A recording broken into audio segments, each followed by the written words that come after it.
Welcome to the 7 Cents Podcast, where we go beyond dollars and cents to unlock the mindset beyond the money. What's up, everybody? It's your boy Mike Macklin, aka Money Mike, the financial Thanos, because I'm snapping my fingers and I'm turning your financial problems to dust. And I'm Coach RL, your money mindset coach. Mind right, money right, legacy locked in. Guys, this is not your average financial podcast.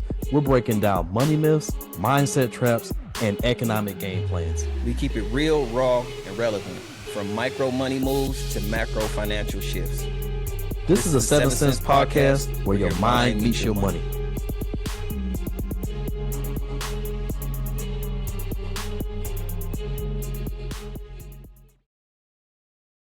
What is going on, everybody? We are back with another one. Yeah, that's right. They haven't canceled us yet. We still here. We still standing strong. I want to welcome y'all to the 7 Cents podcast. And as always, we are here with my co-host, the evil genius, aka Rob Simmons. What's going on, Rob? How's everything, bro? And another day, another dollar. We are making it happen. I'm actually super excited about this topic because it's one that I really was like pondering on. Like, it is very true. And I was explaining something to somebody yesterday about the cost. And it's huge. I don't want to like bust the bubble of what we about to happen. I'll let you introduce that. But I was talking to someone specifically about the topic. Then we start calculating some numbers. When we looked at the numbers, it was like, yeah, this is pretty alarming to society for sure. Yeah, yeah. So I'm gonna kind of start the show off a little bit different than we normally do, man. I'm gonna kind of ask you a question here, just to kind of get your thoughts, and we're gonna kind of cook from there. So I want you to think back when you was a kid, you know what I'm saying, and you thought about, people that was rich, you know what I'm saying? Like, in your mind, what did that look like for you? Like, You know what? Funny enough, I felt like there was this aura that when you're rich, you can just get and buy and do anything you want and whatever you want. And, the work that you put in was kind of optional because the platform was built in my head. I thought it was something astronomical. But funny enough, as I grew up and transitioned into an adult and started really understanding the game, I mean, that's even getting even deeper. Like when you start actually understanding the game, especially behind popular culture, I saw what I was supposed to see. I saw what they wanted me to see. I didn't see what it actually was. true, true, true. I mean, for me, like I'm gonna say, when I was a kid, I always just thought, rich people, they just always just like their life was just so expensive. Like just everything they had just cost a whole bunch of money, and they was just, just throwing money at everything. It's crazy. Like, what I'm saying, I was thinking about, in my time, rich people drove like Mercedes Benzes. Like now, they probably like, okay, Mercedes Benz is like nothing now. When you start looking at things like McLarens and Lamborghinis and Super Americas, all these like really, really high end cars, Bugattis. But it just made me think about it. You know what I'm saying? I'm just like, man, I feel like a lot of people thought that having money is expensive. But then I started to think about it and I was like, I think the opposite. I think that not having money is really expensive. So that's kind of what we're gonna talk about today, about how it's actually more expensive when you don't have money than when you do. So I'm really excited about this one, man, because I think it's really going to kind of challenge the mindset of how people really look at money and how people look at being rich versus being not rich. So we're going to actually get right into this thing because a lot of people are probably asking themselves, like, okay, well, how is it more expensive to be poor than it is to be rich? So I kind of want to talk about that in little segments to keep myself from going off the handle. Me and Rob kind of both do the same thing. We both kind of start talking about something and then we segue Exactly. into other stuff. And I'm trying not to do that, even though it's going to happen. It's going to happen, Nick. So just y'all be okay with it. But I did, what I'm saying, write some things down to keep myself kind of on point. So the first thing I want to talk about as far as where the expenses come from not having money is, let's talk first from interest rates, because interest, when you look at a person that has money versus a person that doesn't, is a whole different game. And what I mean by that is you end up paying a lot more money when you don't have it than when you do. I'm gonna paint a picture for the audience here. Let's say me and Rob, we go into, we want to get a Benz because again, we want to pretend like when we was kids, we wanted to be flashy. So we both going to the same dealership, same day, um, to get the same Benz. Like we both say we gonna get matching Benzes. You know what I'm saying? We had a Seven Sense podcast meeting offline and said, you know what, hey, we gonna go buy some matching Benzes today. We're gonna stun on them. So here's the differentiator. Rob has great credit. He's doing well financially. Me, my credit isn't as well. Okay, so we both go in there. Now here's gonna be the differentiator. Rob's gonna go in there and the dealer's gonna see his credit score and they're gonna be like, okay, Rob, we're gonna offer you 0% interest on this is Benz. Okay, the Benz is, let's say it's about $100,000 Benz. It's one of them Maybachs or something like that, the real nice ones. Okay, so they say, all right, well, you pay a 0% on that. So your payment is going to be, let's say, $600. Okay. Now I go in there and my credit is not as good as Rob's.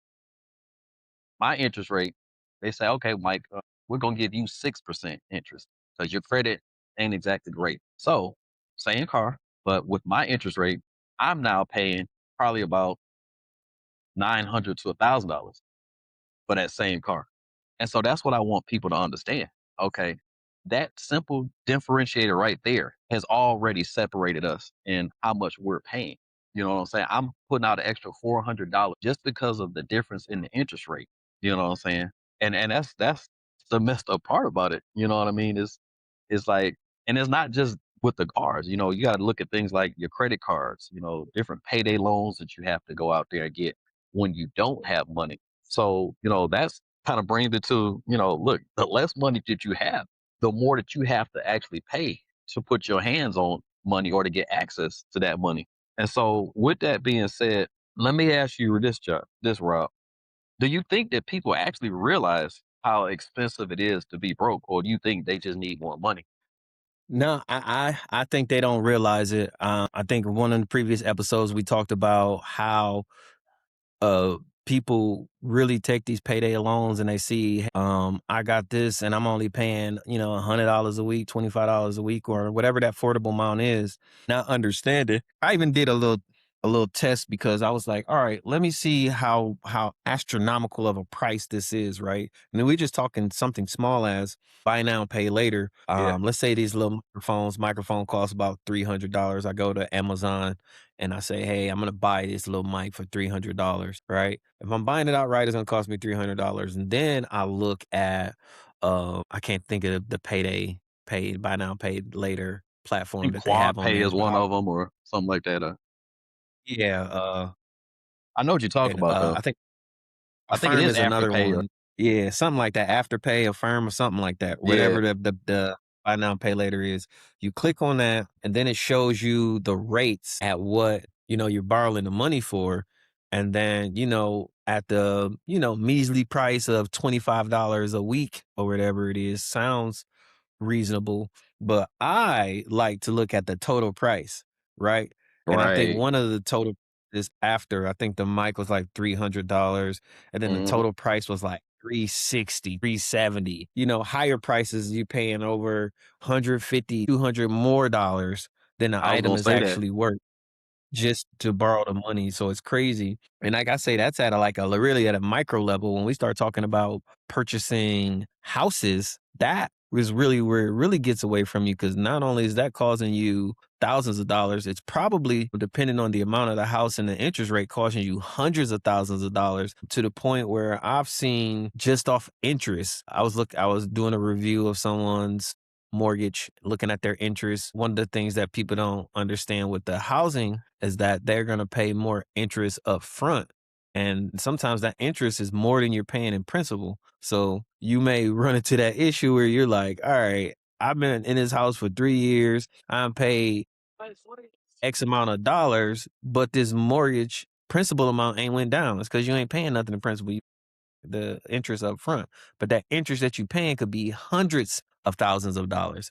Like I say, one I was looking at the other day, it was something like it was just shy of $200,000 of an interest being paid. It was $1 million home, $200,000 of interest being paid but at a higher percentage from the loan. So I'm like, if you would have took this down 1, 2%.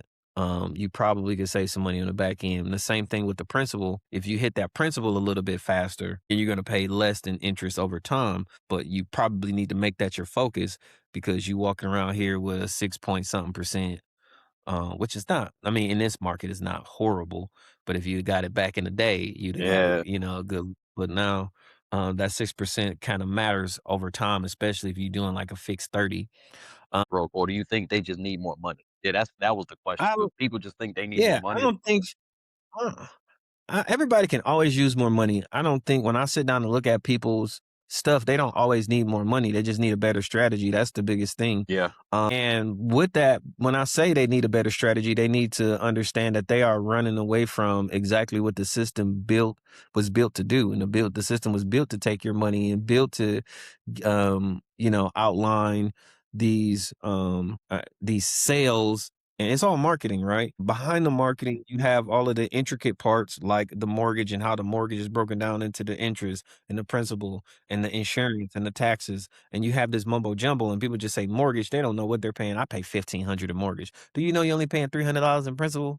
Like, where's all this money going? You're not even buying a house right now, right? facts. So no, they don't know. The system is set up for them to not know unless I'm pointing it out to you to say, hey, the system is jacking you. If you don't have a strategy to do that, they're going to continue to jack you. Like it's literally built to jack you. When you go in without a strategy, that's all it's going to do. But if you go in with a strategy, then again, it's not about having more money. It's about having an idea what the hell's going on around you. Right. To kind of wrap up this portion, I think I want to say this. I want to say, then this is one of my favorite things when I explain what interest actually is. Interest is the price that you pay to get something now that you can't really afford. And I'm going to say it one more time. Interest is the price that you pay to get something now that you can't really afford. And I'm going to go into that a little bit, just real quick, just to wrap this part up. Like, because again, we're in this now, this instant gratification culture where everybody has to have everything right now. It has to happen right now.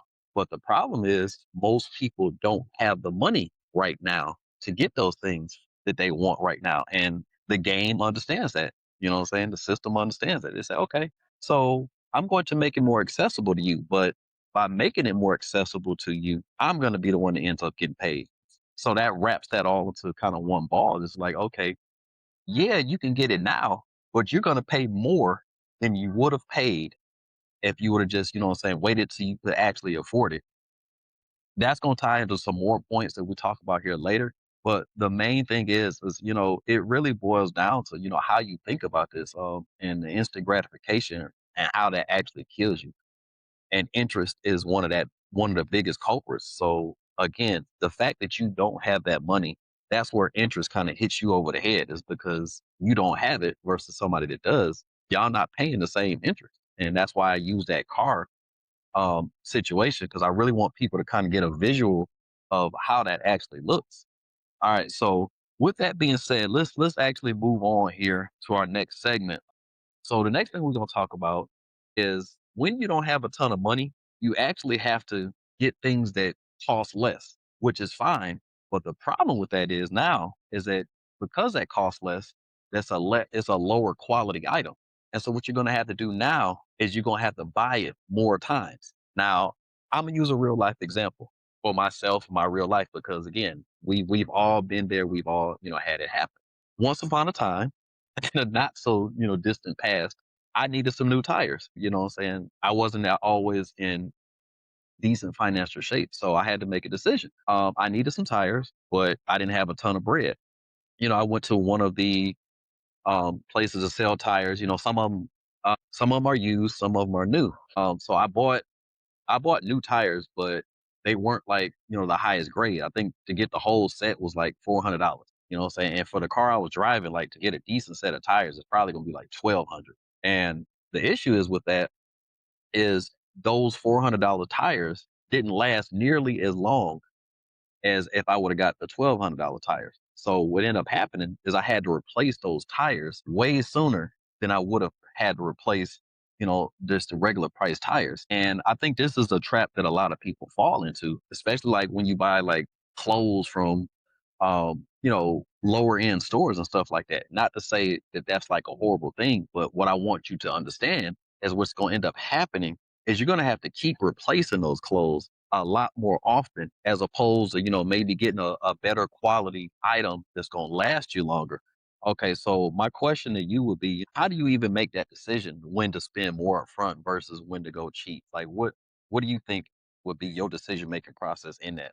I just feel like sometimes I have to think through my processes and be like, do I give the people what they need or do I give the people what they want? So I'm going to give the people what they need. So in my program, I have something that's called a love like matrix. Within that love like matrix, you just have to really, number one, know who you are, understand what it is that you're trying to accomplish, and then what do you need to accomplish those things, right? Then that's going to allow you to establish your wants and your needs. At the end of the day, you make decisions based off of the things that you love and need instead of what you want and what you like. Because something that you want and love is cool, but it ain't getting this shit done that you need. And so it really comes down to a buyer thinking like an investor. Right? How is this going to help me? Is this going to be what's best for the long term future?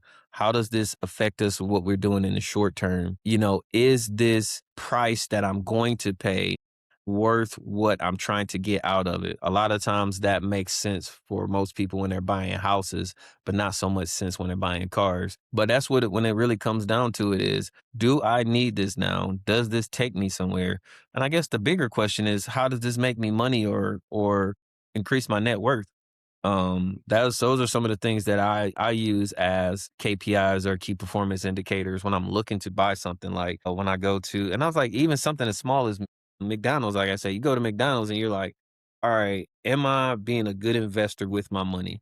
Because I'm about to buy this burger that's probably not about to do nothing for me except for not make me hungry. Now, if I go to Chipotle, I know I'm going to get a better nutritional value for what it is that I'm getting. So that would make me a better investor to buy better food if I'm trying to buy fast food. If I'm going to be the best investor, I'm going to go to the grocery store and pick out the products and then maybe even meal prep out the time or whatever it is that you need to do to ensure that you're going to get the best investment for your dollar. But that's what it comes down to. You got to look at it like, hey, whatever I'm putting in, am I getting out the same thing? That's really what it boils down to. Yeah, it makes sense to me. Definitely, definitely. Yeah, it really ties to that point that just really, when you're looking at, okay, do I spend a lot or do I spend a little? You got to kind of look at, okay, well, how long is this little going to take me? And, how many times am I going to have to do this?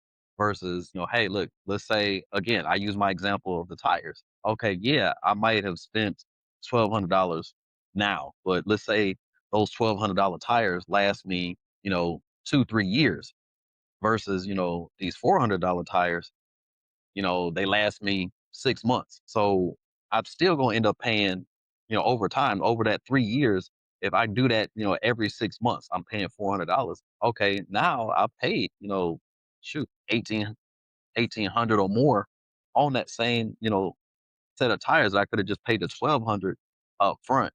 And that's what, people really need to start considering is like, okay, when you get these cheaper things, how long is it gonna last you? And I do understand, like I said, trust me, I understand. Sometimes you have to do what you have to do. Like if you only have this much in your pocket, you got to choose between, okay, a cheap shirt and something to eat tonight versus a more expensive shirt and I'm not eating today. Then, hey, look, you have to, side with survival at that point. But the overall point of this particular section is when you're making these purchases, you can't just use price as the only barometer. Sometimes you have to look more so at value, more so than price. And I think that's where, wealthy people versus not wealthy people kind of make that delineation. They're like, okay, hey, listen, yeah, I'm putting a couple dollars out here, but what is these couple dollars going to do for me versus, just the price tag on it. So I think I've beat up on the whole buying cheap clothes and buying cheap things enough.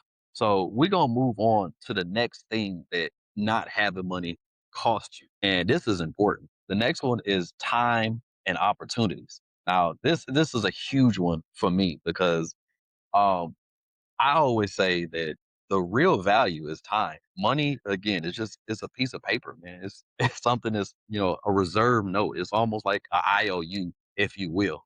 You know what I'm saying?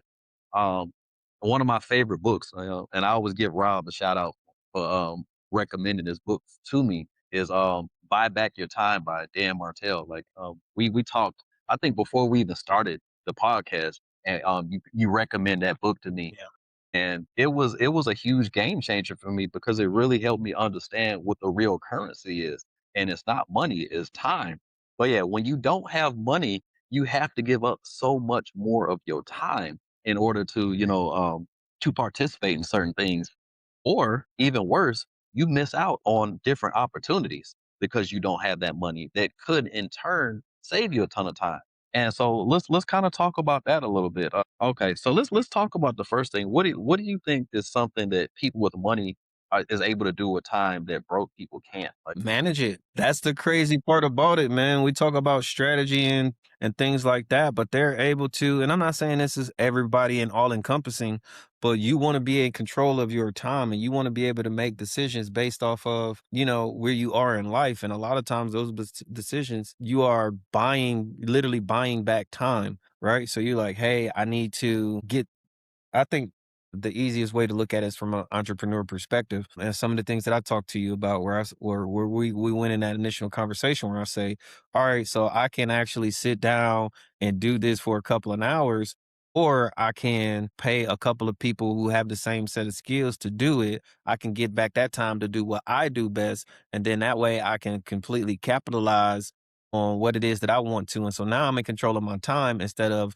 whatever obstacles are sitting in front of me being in control of, because I can just pay off whoever I need to get that portion of, my life taken care of, buying back the time. That's what it really come down to. absolutely, absolutely. And as you was kind of talking about that, it made me think about my main point that I want to talk about. Most people understand that, you know, the job by itself is not what it's going to take to, get you to the next level. Most people call it, was it a 9 to 5, and then your 5 to 9 or something like that. It's like, okay, and most Yep. people, Yep. because the 9 to 5 drains them so much that they can't sit down and do the 5 to 9, and in turn they're stuck in the 9 to 5 forever. And I'm saying all that to say, a lot of people, the problem with not having any money is by the time you actually get home to work on that 5 to 9, your mind is already drained and you've lost that opportunity, because now, saying you kind of get stuck in that, proverbial cycle of just, okay, get up, go to work, go home, go to sleep.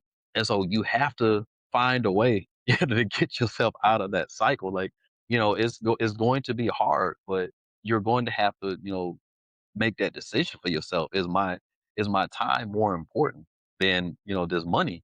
And you'll find that, trust me, when you have time, man, it's a game changer, bro. Like, it really does open a lot more doors. I'm even use the example you were just talking about, as far as like you can get so much more done when you have money, because like you said, the ability to delegate tasks now. In the past, that was a huge area that I lacked. Like, I was one of those people that always felt like, okay, I got to do it all myself. Like, I got to be the guy that does everything. And again, Rob, we sat me down, was like, listen, man, why? It was like, why? And it really taught me that time value of money, and about, you could get so much more done once you start, delegating those tasks. And this is what really separates people who have money versus who don't. And that might be why a lot of people have more than others do, because they understand that, okay, I can get a lot more done if I put some of this money out there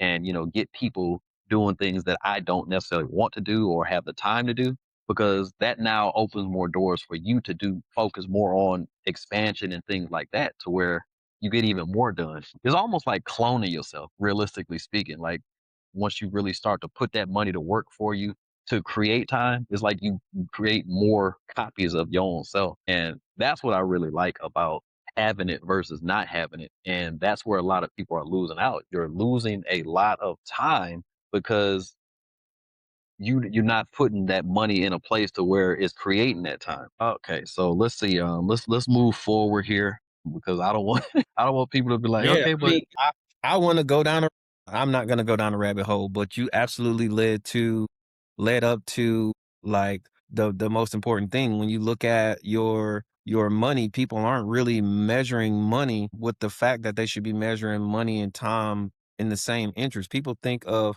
time and hours, like, hey, if I do this, it's $20 an hour. If I do this, like when they're thinking like that and not, allowing their money to work for them because that same $100 an hour that you're doing, you could probably do that, in another sector. She really don't want me to be great. But and then, in another sector, like you could really make that time up. I mean, that money up somewhere else, in turn saving time. But a lot of people don't look at that. But definitely, like we said earlier, man, when you start to look at things like an investor, then you start to look at things like time and money. And if you're able to expand your money with less time and not thinking Yes. $20 an hour, $30 an hour, $40 an hour to say, hey, we can make a quick 50K lick doing this in a couple of hours if we plug and play the $10, $20 people. You see what I'm saying? And, Absolutely, that's kinda absolutely. how you that's kinda how you grow, man, but, yeah, that like I said, I didn't wanna go way down a rabbit hole, but that was, like, nail on the head is over time, when you're not measuring your money and your time, then you're gonna lose yourself somewhere because you're so locked in on the time equaling an amount, right? Like, this time, Absolutely. this is $20. Like, when the time equals an amount, then you're starting to limit and cap what this time can be used for, and you're not valuing it for the 50K, 100K, 1M time that it can be the same time. You can make it a M in an hour, but you Yeah. haven't got past $25 an hour, so you can't fathom it. Right. Yeah. Yeah. I mean, not go down a rabbit hole because that's a whole nother episode. Right, right. Alright, so let's move on to the next thing that being I don't wanna use the word broke, but, like, being not rich versus being rich. Let's talk about some of the hidden fees of not having money, that a lot of people have experienced. Things like overdraft fees, late fees, not getting bulk discounts, things like that. Listen, the system, it literally changes for you for you not having money. Imma use most people understand this, like, you know what I'm saying? Like, you for people who, again, have had, insufficient funds or things like that, those things start to add up on you because, you look up, you find yourself, those little $25 overdraft fees, things like that, man, like those things like can really take you out of the game, like big time, man. Like seriously, seriously. Now I'm gonna ask you this, Rob. Do you think that the system is designed this way? Or is it just how it ended up happening? Like what are your thoughts on that? Like It's 100% designed that way. I think it's designed that way to keep your money in a cycle, right? Keep your money and your time in a cycle, right? So, as the big machine, in order for me to keep everybody at this working level, I have to incentivize them to work. So now I have these products and things and keeping up with the Joneses, popular culture, and incentivizing them to you should have what your neighbor has.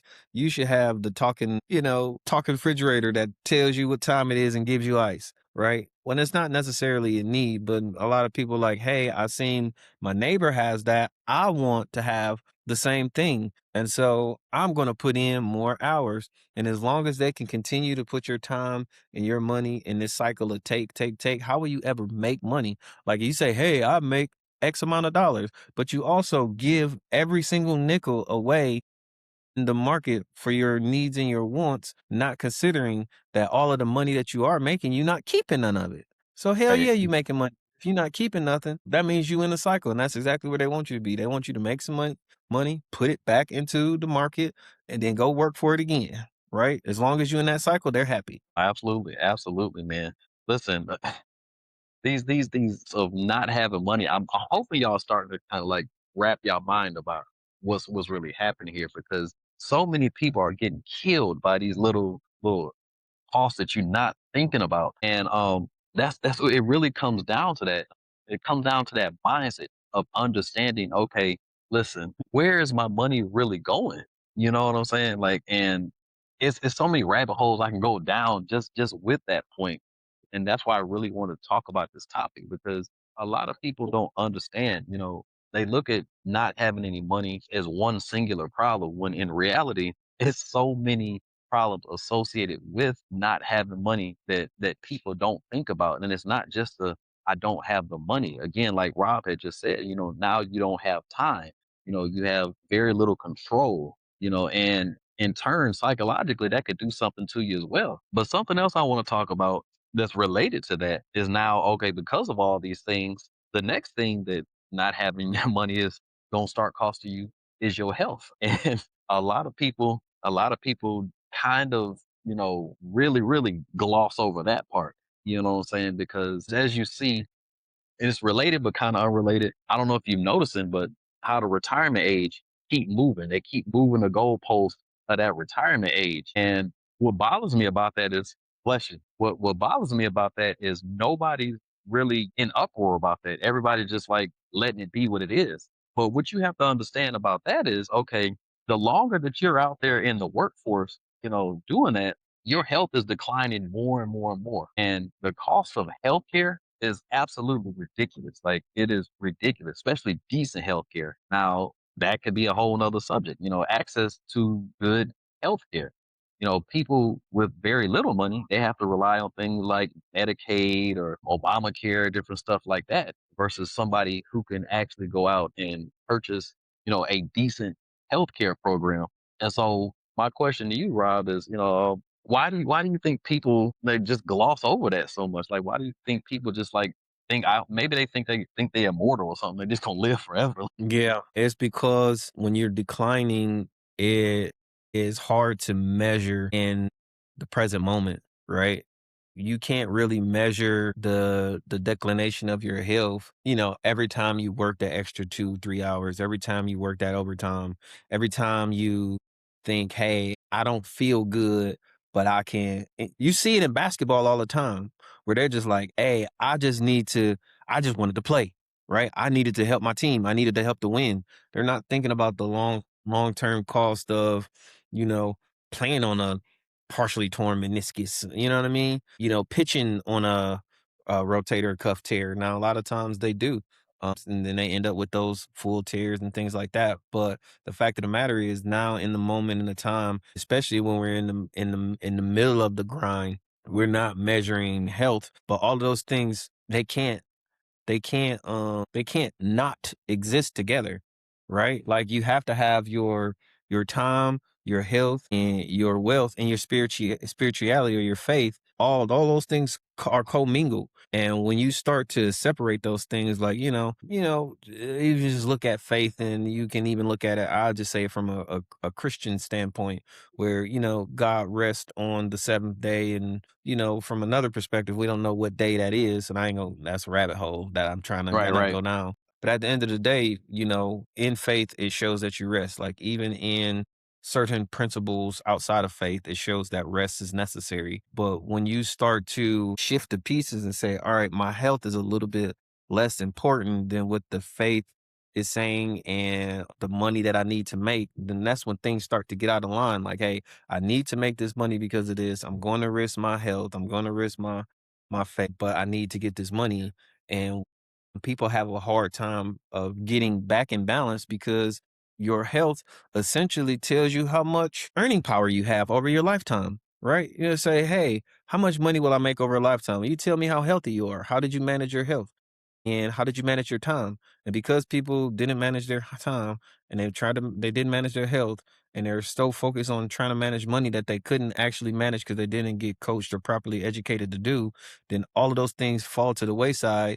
And the reason why the retirement age is being shifted to the right is because you have all of this inflation and people who haven't managed their money and time over time, and now they're paying and their money, and now they're paying for it by having to rejoin the workforce. And on top of that, not at the healthiest rate that they have been because they haven't been managing that either. So when people kind of to wrap up what I'm saying is when people don't look at all of these things as a holistic program, then whatever sector of their life that they're not focusing on, especially health, falls off the hardest. And people they have to know that, or that working age will continue to go because people ain't working because they want to work. Working because they have to afford what they have going on, and some of it be health. It'd be like, hey, I need to pay for XYZ bill, so I'm still at work, Walmart, turning doors. And the sad truth, but at the same time, is because they weren't centrally focused on rest and managing the time appropriately. But I mean, that's the way the cookie crumbles. Can't save everybody, but I can only save who hears and listens and follows. right. All right, so we've talked a lot about the problems associated with not having money. What's one area where you think people can start breaking the cycle immediately? If you had to say, okay, I'm sure you do this a lot with your clients. Like, okay, when they first sit down Mhm. and say, okay, hey, listen, this is my situation. So, what's one area that, like I said, you could say, okay, well, hey, look, maybe this is where you could start here to start breaking that cycle. Self-identity, self-identity. Once you know who you are, you know what don't matter. And when you start to realize what don't matter, then you start to not allow those things to take over your health.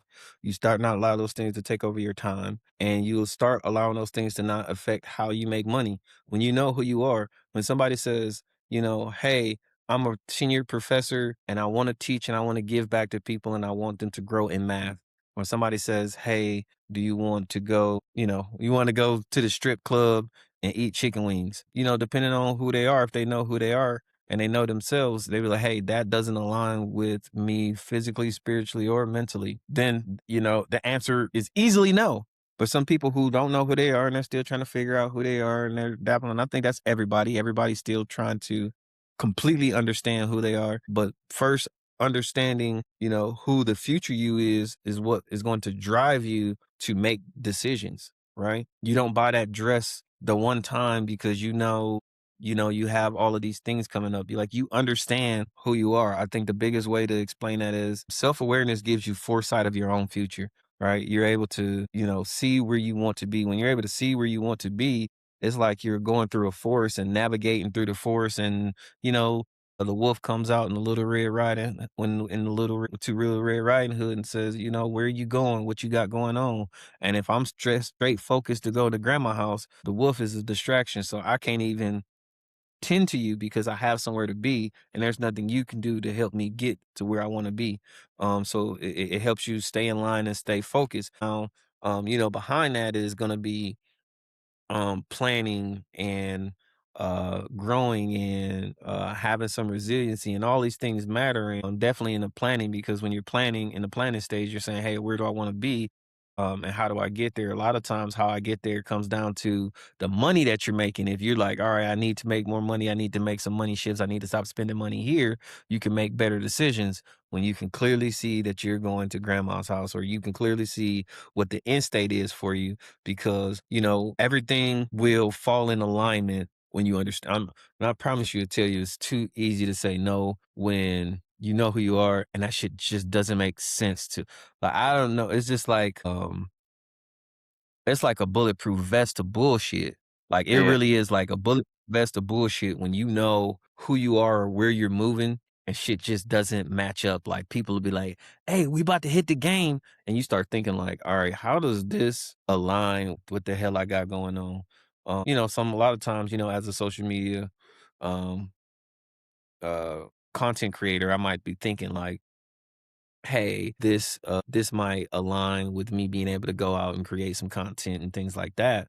But at the same time, I know for me, Robert Simmons, where I'm at, I have a lot of things going on in my life that doesn't require me to even capture that content. I'm like, "Yeah, that sounds cool. That sounds like a great time."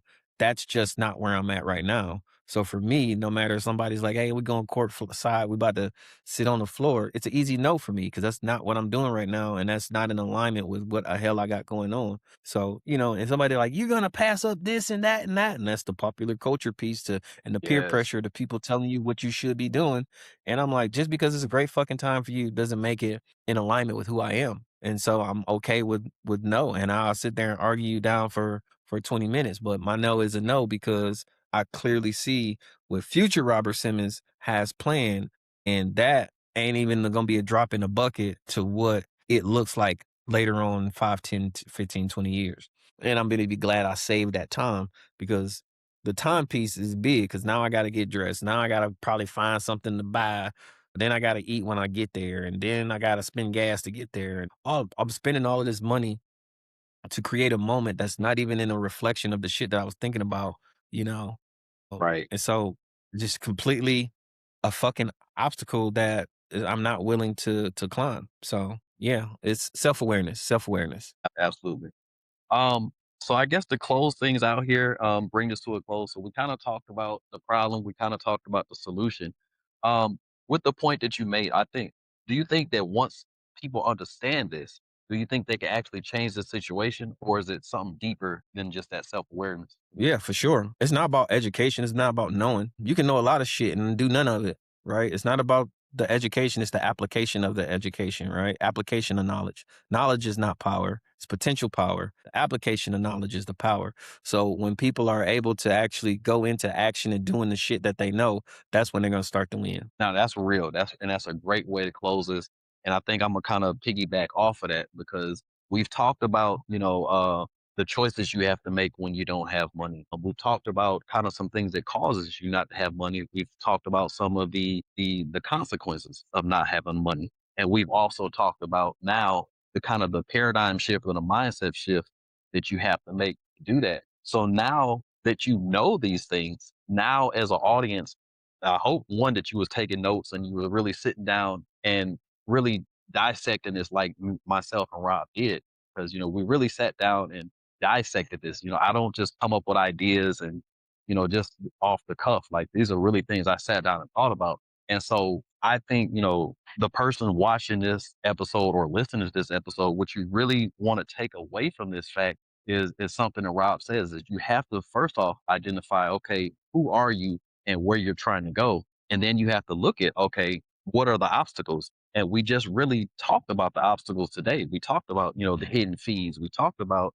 buying things less expensive that you end up keeping having to replace. So now that you know these things, you have to start applying, the right skill set, the right mindset in order to navigate through that because you'll never get to the right side of money, goals, or anything doing the same things that you've been doing before. And I think that's where a lot of people miss the mark or, get caught in that, rotating wheel is they never do anything different than what they were doing. And they somehow expect a different result. And so I think that's what I want you guys to walk away from this episode, understanding it like, okay, clearly doing what you are currently doing.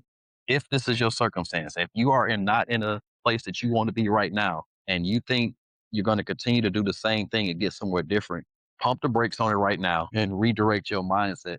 If you got questions, anything like that, hey, listen, both Rob or myself, links to get in touch with us will be in the show notes. So, reach out to us and do something different because, like Rob said, knowledge, you can know all the stuff in the world.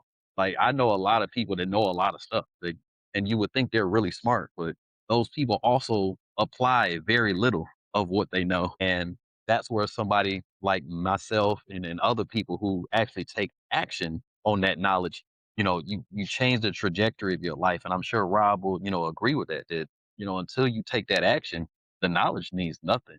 So, guys and ladies, I sincerely hope that you guys got some nuggets from this because, as usual, Rob was dropping some gems, you know, really putting some stuff in front of y'all.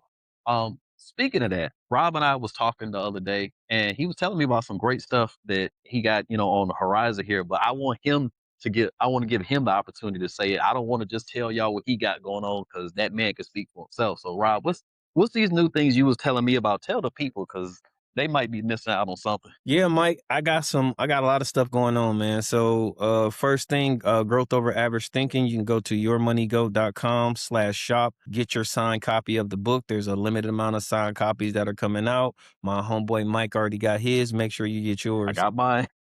Yeah, and I tell you, once they out, they out. I can only write so much, for my hands start cramping up. You know what I'm saying? Right. I'm going to be taking on a worldwide book tour, so I want to ensure that the Nice. first top 100 people have a nice selection of the pre-sale of the book because I'm only doing 100 books. Every single book will be marked X of 100 with my signature in it, and my signature will validate which book this is probably 3 or 4 times. So it's going to be very hard to re-replicate what I'm doing as far as knowing how unique your book is. Second thing is ensure that you go to yourmoneygo.com, sign up for the newsletter. That way you're getting all of the latest and greatest information from Your Money Legacy or, Your Money Go. You got me here making business decisions like you probably just need to change it to Your Money Go. And I'm like, yeah, because it go hard. And Yeah, I just like it. It go hard. But yeah, man, we're doing some big things over here. You got the webinars coming soon. We got a few workshops that about to drop soon. And then we also have the inner circle, the GO inner, we call it the herd inner circle, herd, harnessing economic resources daily. We'll have a individual group starting soon. Not an individual group, but it's a inner circle group where we get a little bit more into the weeds about your one-on-one within a group setting. You know, they say the best way to really improve your life is improve your circle. And I want to be able to put you in a circle that will allow you to be able to do those things. Mike, what you got going on over there in the Green Order? Love it, love it, love it. So, man, Green Order, we always moving. We always moving. My latest baby is I actually renamed her, by the way, and it's the MNQ Mastermind. If y'all don't know what the MNQ is, this is my trading room. MNQ is just basically the micro Nasdaq, and this is my trading room where I'm going to teach you trading psychology. Again, because I'm not a stockbroker, I can't tell you, okay, hey, buy NASDAQ this time, this day. I can't do that. I'm not licensed to do that. But what I can do is put you in front of the right strategies so that you can begin making those decisions for yourself. Because I am a person, and this may be a good or bad thing. I think it's a good thing, but I like to almost essentially work myself out of a job. I equip people with the knowledge that they can use in order to become independent of me. I don't create dependence. I create, thinkers. And that's where I feel like the green owner kind of differentiates from a lot of, just traditional financial coaching. I don't want you constantly dependent on me because that doesn't help you. What helps you is by you, one, getting the knowledge and then learning to apply the knowledge. And so in this trading room, you can go to thegreenorder.com and get more information about that. But I am really excited about that because this is one of those things that is going to, take people from requirements to options. And that's really what this show was about talking about now is, we got to start creating options for ourselves instead of requirements. So, again, make sure y'all go to thegreenorder.com, check out everything we got going on and let's get on the right side of this bread, y'all. But to close out, man, listen, Rob, I truly enjoyed talking about this topic, man. Rob always finds a way to drop even more gems into these than I originally had planned to even talk about. Like, and that's why, I think Rob and I enjoy these so much because we kind of bounce off each other and really put something great in front of the people. But with that, guys, Rob, first off, thank you for your time, man. Appreciate you as always. But also to the viewer, thank you for checking this out. Hey, make sure y'all like this for one. Two, I want y'all to go ahead and share this with somebody. Don't just keep this to yourself, guys. Let other people hear this because, Rob and I can't reach out and touch everybody, but with your help, we can. And so, like, let's all work together to get people on the right side of this financial knowledge. But with that said, hey, you guys have a great and fantastic day. Catch us on the next episode. God bless you guys. Gone. We out. You just tapped into the 7th sense where the mind meets the money and the legacy gets built. It's your boy Money Mike, the financial Thanos, snapping one myth at a time and leaving no financial lies standing. And I'm Coach RL, mind right, money right, legacy locked in. If today's episode gave you game, make sure you rate, review, and share it with someone. Hey, follow us on all platforms and keep the conversation going, guys. DM us your questions, your myths, and your money wins. Until next time, think deeper, move smarter, and keep building. This is the 7th Sense Podcast. We out.